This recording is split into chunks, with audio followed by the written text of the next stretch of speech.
This is a Pasco Media production. Please visit pascomedia.com.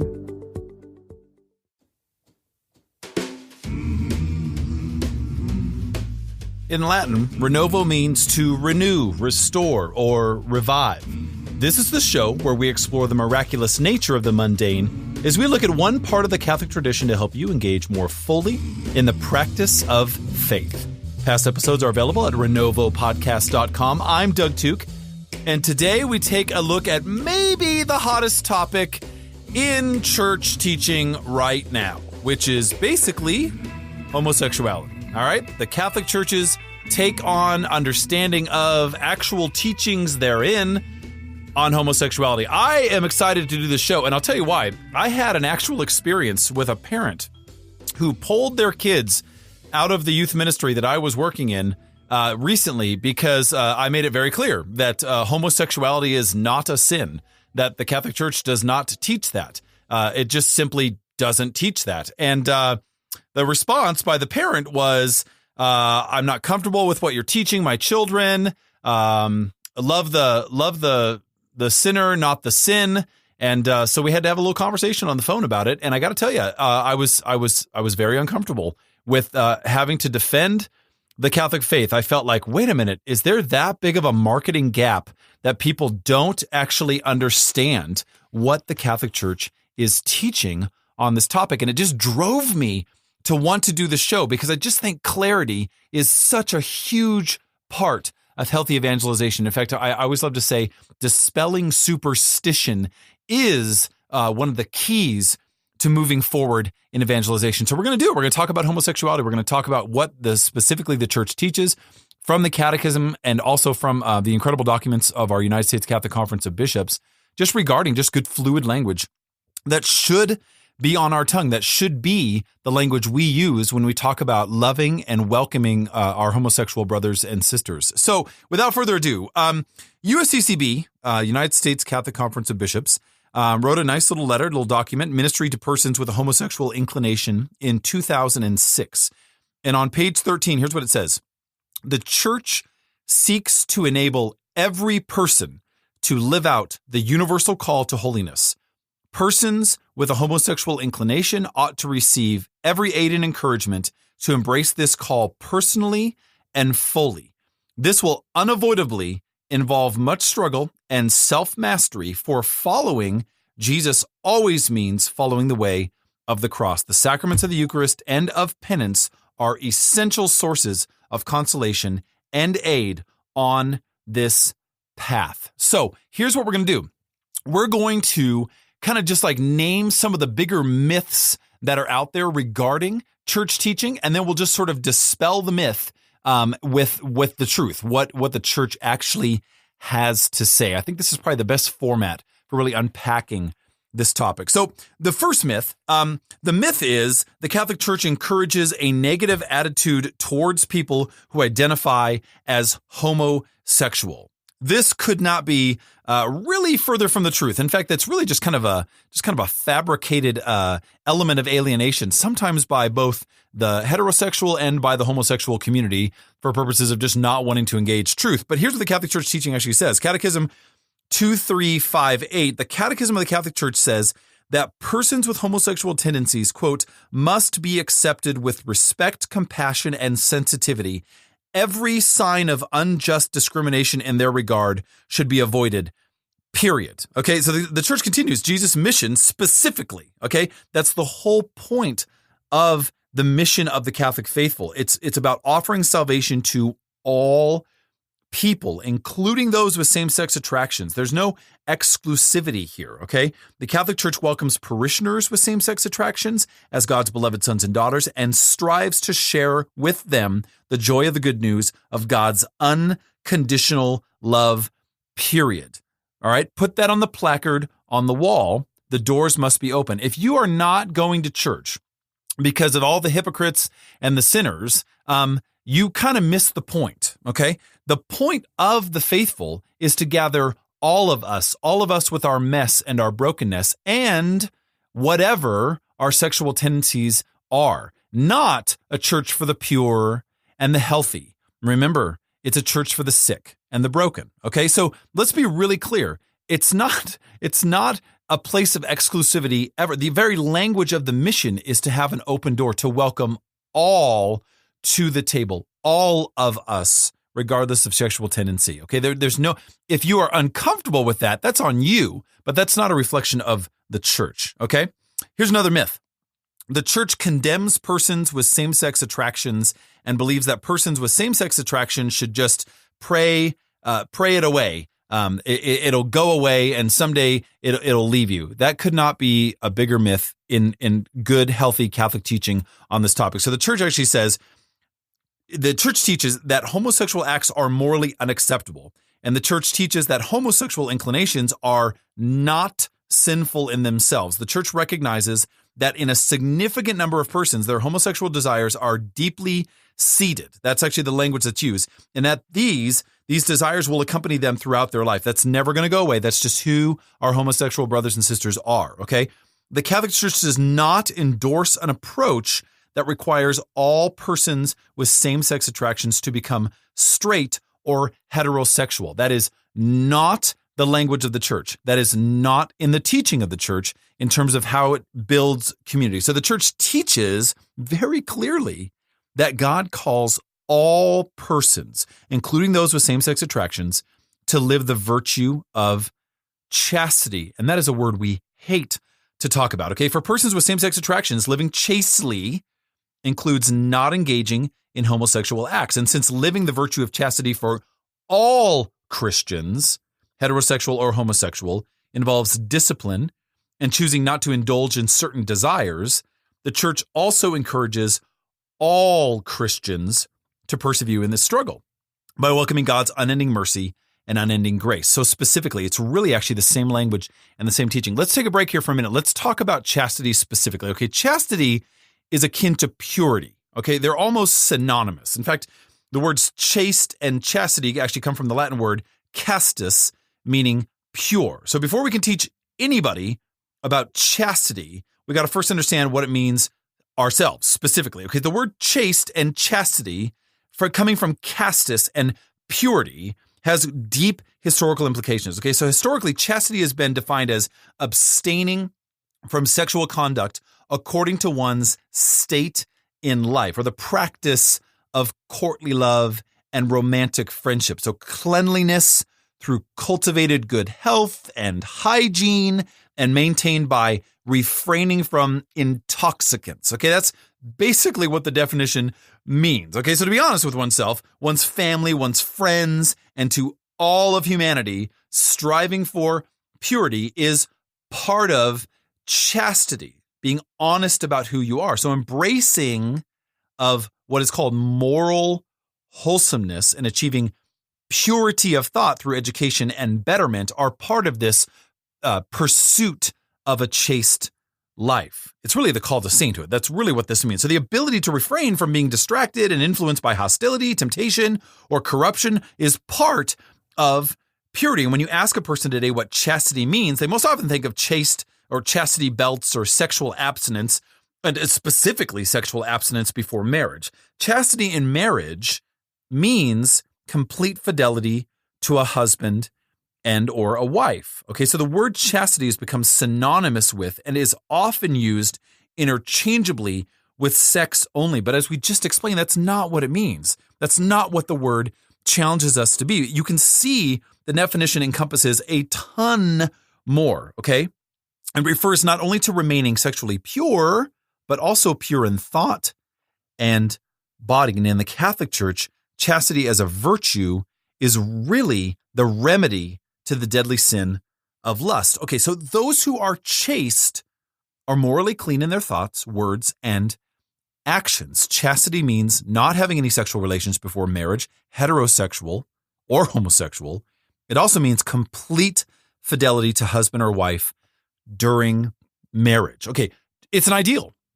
Chastity is clearly an ideal, but it's the same ideal for heterosexual and homosexual folks, that striving for purity is the ideal. Okay, and we'll talk about marriage in just a minute, but it is the ideal. So don't just equate that with sex. Don't do that. It's not fair to the definition. It's also not fair to to our homosexual brothers and sisters. Okay. All right. Here's another myth.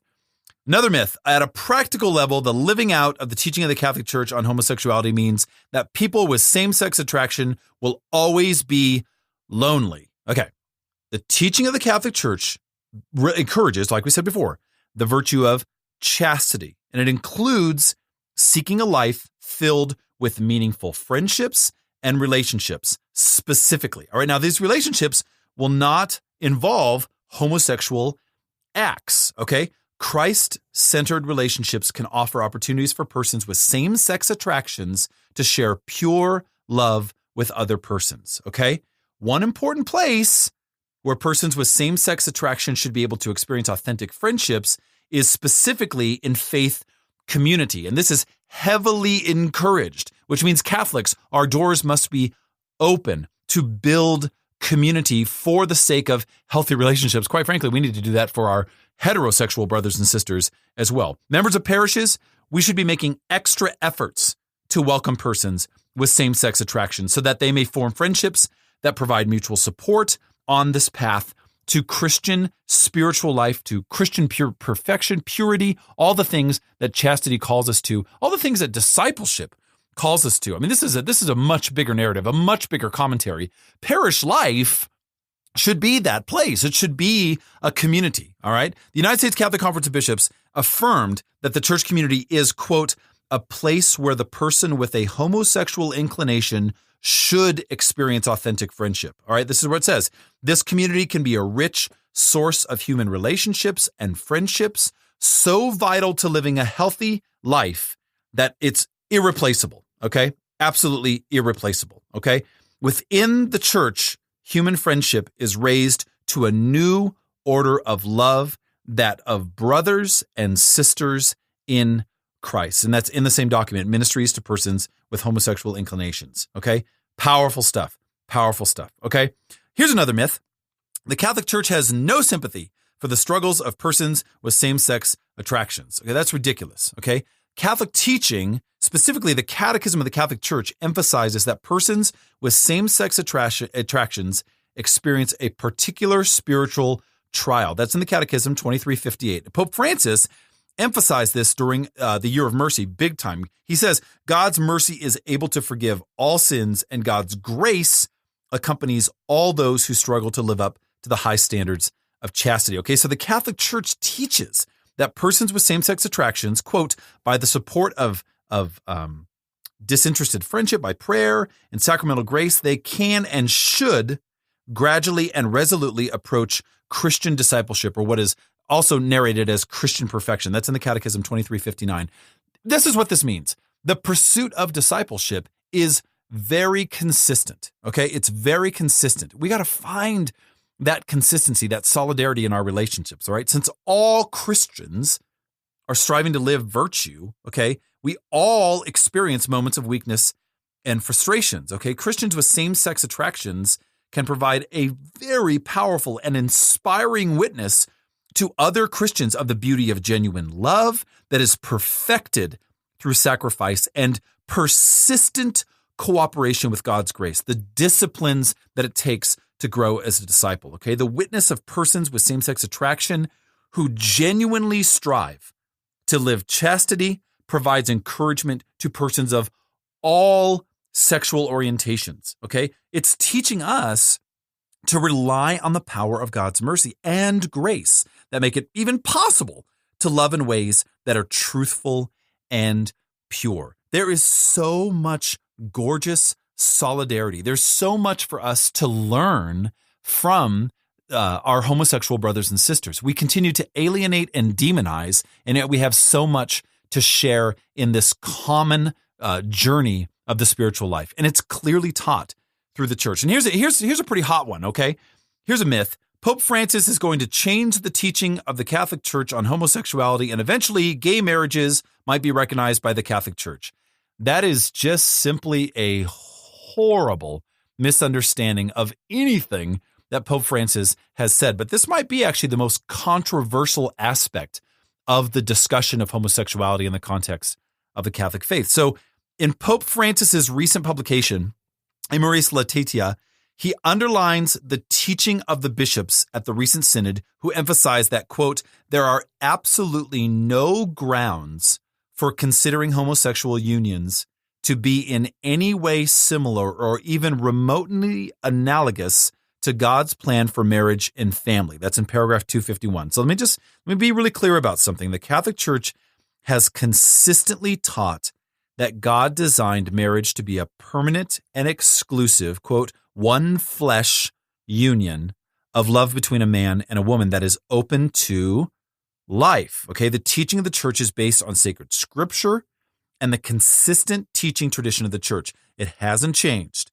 The church now continues to repeat Jesus' teaching that defines marriage in terms of the one flesh union of a man and a woman intended by the Creator from the beginning. See Matthew 19, okay? Pope Francis has signaled the need for the church to be attentive to the tone used to share challenging and sensitive church teachings. Be pastoral, Pope Francis challenged us. He emphasizes the importance of meeting people where they are and specifically accompanying them as they strive to grow in Christian virtue, like we always should, right? Now, Pope Francis has expressed a deep importance of sharing a message of mercy, truth, and accompaniment with those who are living lifestyles incompatible with a Catholic understanding of marriage and family life. So while Francis is not the first pope to speak out about the need to respect homosexual persons, he's perhaps more vocal in making sure that message reaches both these individuals and the rest of the world, okay?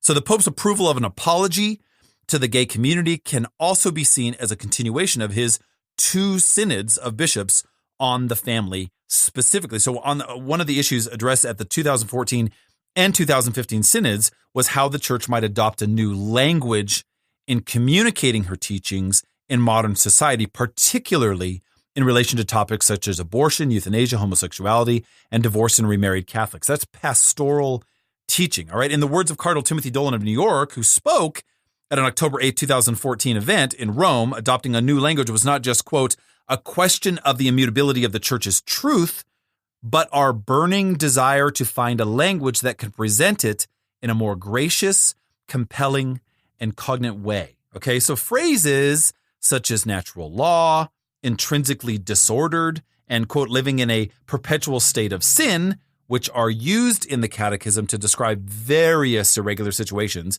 were mentioned by Synod Fathers as expressions for reconsideration regarding our homosexual brothers and sisters. That's about as clear as I can put it for you to understand exactly where Pope Francis and our brother bishops are coming from and what they're saying to the gay community, okay? Some of these phrases might express the church's position pretty clearly on certain things, okay? But the argument was that they are either rarely understood outside the church or that the tone they emit basically exudes a nasty kind of moral judgment rather than an invitation to join the family of Christ. And that's specifically what Francis was naming. So viewed through that lens, Francis is basically encouraging his encouragement of an apology for any wrongs done to the homosexual persons and not kind of watering down church teaching. There was no, hey, let's change tradition, let's change teaching. The Pope is saying, let's make sure we're being pastoral. We're not going to change the teachings, but we're going to be as loving and pastoral as we can, okay? It's basically representing his desire to change the church's perspective for the purpose of dialogue. God forbid, great hospitality, comes from great dialogue, okay? So it's not about doctrine. It's about encountering people with an unchanging doctrine in a more understandable, welcoming, hospitable, loving, and merciful way. Listen, Francis seems to be changing Christians, okay? He's challenging Christians, all Christians, to see homosexual persons not primarily as those with some, and this is old language, intrinsically disordered inclinations. That is not pastoral language, but as struggling brothers and sisters who need welcome, respect, and accompaniment in order to be in communion with truth. Listen, I want to be clear about something. I'm really passionate about this topic, and for a number of reasons. One of my best friends is a gay man, and I have had these conversations just ad nauseum about reconciling communion and true love and purity and discipline and discipleship, and never once have I felt the inclination to damn doctrine or tradition to be a welcoming and hospitable person. It drives me bananas that we think we're supposed to build these crazy walls to exclude those who clearly we're supposed to love and invite to the table. I hope that this particular show lent some light, some clarity to what the church's teaching actually is on the topic. But I want to be really clear about something. If you're struggling with what the church teaches on homosexuality, if you are just adamant about exclusivity, I'm going to really encourage you to do a lot more reading. There are more and more offices of gay and lesbian ministries coming out of archdioceses and dioceses in the United States of America with incredible documents, with incredible outreach and support, with staff saying and living a life of hospitality and welcome. And gone must be the times where we are damning our brothers and sisters who are clearly invited to the table of the Lord. So read your Gospels, but read up on the doctrine and the teaching so that you can have a clearer understanding of what the persona of the Catholic Church ought to be. Let me lead with this. Hospitality is the word for us to sink our teeth into and to truly, truly understand. Don't forget to visit renovopodcast.com for past episodes. Please subscribe to, review, and rate our podcast. We always appreciate your input. Your topic suggestions, questions, and or comments are always welcome at doug@renovopodcast.com. Learn more about me at dougtooke.com or on Twitter and Instagram at DTOOKE. And the number one, always remember to engage the tradition and live the conversion. Till next time, God bless.